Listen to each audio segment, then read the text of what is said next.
কুমিল্লায় বাড়ি থেকে উঠিয়ে নিয়ে তহিদুল ইসলাম নামের এক যুবদল নেতাকে হত্যার ঘটনায় ৬ জনের বিরুদ্ধে থানায় মামলা হয়েছে।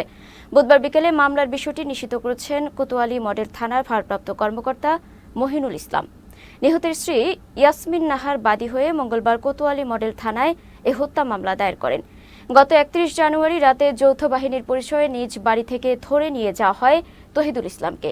পরদিন সকালে আহত তহিদুলকে গোমতী নদীর বেড়িবাঁধ থেকে উদ্ধার করে কুমিল্লা মেডিকেল কলেজ হাসপাতালে নেওয়া হলে চিকিৎসক মৃত ঘোষণা করেন। স্ত্রী ইয়াসমিন নাহার একটি এজাহার দিয়েছে গত রাত্রে, সেই এজাহারের ভিত্তিতে আমরা একটা মামলা নিয়েছি। এই এজাহারে ছিল ৬ জন এজাহার নামে আসামি আর ২০-২৫ হচ্ছে অজ্ঞাতনাম আসামি। তার ভিতরে মামলা নিয়েছি, মনোযোগ হয়েছে, আমরা আয়ও দিয়েছি, মামলা তদন্তাধীন আছে। যে এজাহার নামে আসামিগুলো আছে তাদের গ্রেপ্তারের জন্য আমরা সর্বোচ্চ প্রস্তুতি ব্যবহার করছি, দ্রুত গ্রেপ্তার করে ফেলবো এবং গ্রেপ্তার চেষ্টা অব্যাহত আছে আমাদের।